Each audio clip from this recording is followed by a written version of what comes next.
Algumas cidades não desaparecem com o tempo. Elas são eliminadas de forma tão brutal que até suas cinzas parecem proibidas de existir. Quando a violência é feita com planejamento, não sobra sequer um nome nas placas. Este é o caso da cidade que queimaram e tentaram apagar da história. As imagens se perderam, os arquivos desapareceram e as testemunhas foram silenciadas. Mas a dor ainda ecoa. Por trás das ruínas está uma história que incomoda, pois revela o que governos, empresas ou regimes preferem esconder: a destruição planejada de um povo.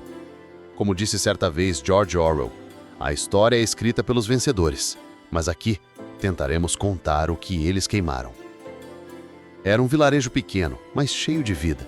Situado entre dois rios, rodeado por árvores e histórias, ele não tinha nome conhecido no mapa. Mas para seus moradores, era o mundo inteiro. Até que em uma manhã seca, o céu ficou vermelho. Homens chegaram com uniformes, armados não apenas com rifles, mas com ordens. As casas foram marcadas com tinta branca, os moradores forçados a sair.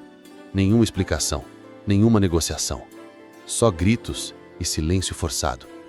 Quando as primeiras chamas subiram, as pessoas entenderam que não se tratava de um incêndio acidental. Era uma operação, uma queima autorizada, uma limpeza. Ninguém sabia exatamente quem assinou o papel, mas havia boatos de que a ordem vinha de muito alto. Alguns diziam que era para abrir caminho para uma barragem, outros que era parte de um plano de mineração. O que se sabia era o seguinte: resistir significava morrer. Uma liderança local tentou impedir. O padre da cidade, um homem simples chamado José Agostinho, tentou interceder. Reuniu moradores, escreveu cartas, mas a resposta foi clara: não há mais cidade, apenas território. Foi aí que um velho citou: quando a injustiça se torna lei, a resistência se torna dever. Frase atribuída a Thomas Jefferson, mas naquela manhã, resistir era como cuspir contra o vento. Nos dias que seguiram, as poucas rádios locais não disseram uma palavra.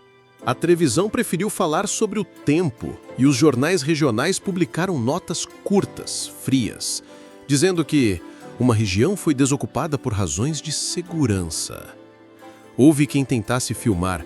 Um rapaz com uma câmera amadora tentou registrar os últimos momentos. Ele desapareceu 2 dias depois. Seu vídeo nunca foi encontrado, apenas fragmentos em fóruns obscuros.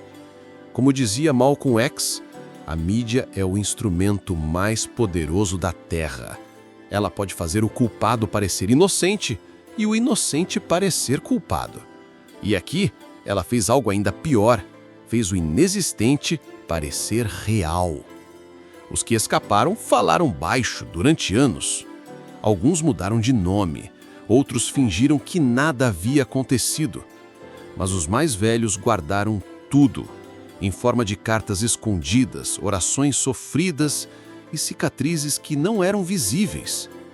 Foi uma senhora, Dona Teresa, que anos depois escreveu num caderno: eles queimaram minha casa, mas não conseguiram queimar minha memória. Essa frase virou o lema silencioso dos sobreviventes. A memória se tornou resistência.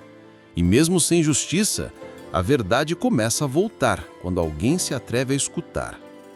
As crianças daquela cidade cresceram longe, em abrigos, orfanatos e famílias improvisadas. Muitas esqueceram suas origens. Algumas foram ensinadas a dizer que vieram do interior, sem mais detalhes. Com o tempo, ouviram histórias que pareciam ficção. De uma cidade que desapareceu em chamas, de soldados que chegaram sem nome, de gritos abafados pelo som do fogo. Como dizia Eduardo Galeano, uma nação sem memória está condenada a repetir seus erros. E essas crianças, sem saber, carregavam a memória de uma cidade inteira. Anos depois, pesquisadores tentaram encontrar registros da cidade. Nada. Nem nas plantas do IBGE, nem nos arquivos estaduais. Era como se ela nunca tivesse existido. A única coisa que restava era um traço tênue em um mapa militar desclassificado. Um arqueólogo social encontrou um vestígio: um poço de pedra coberto por terra. Era tudo que restava da praça central. Nem a igreja foi poupada. Eles não apenas apagaram o lugar, apagaram a ideia de que ele já existiu. Como dizia Humberto Eco, o silêncio é a última forma de censura. Foi só com o surgimento das redes sociais que pequenos relatos começaram a reaparecer. Alguém publicou uma foto antiga e nos comentários surgiram nomes, datas, lembranças. Um neto postou um vídeo da avó contando do dia em que eles queimaram tudo. O vídeo viralizou. Comentários vinham de todos os cantos. Minha avó também contou essa história. Meu pai nunca falou disso, mas chorava quando via fogo. O que era mito virou um movimento. O algoritmo que esconde também revelou. E o que eles tentaram enterrar renasceu digital.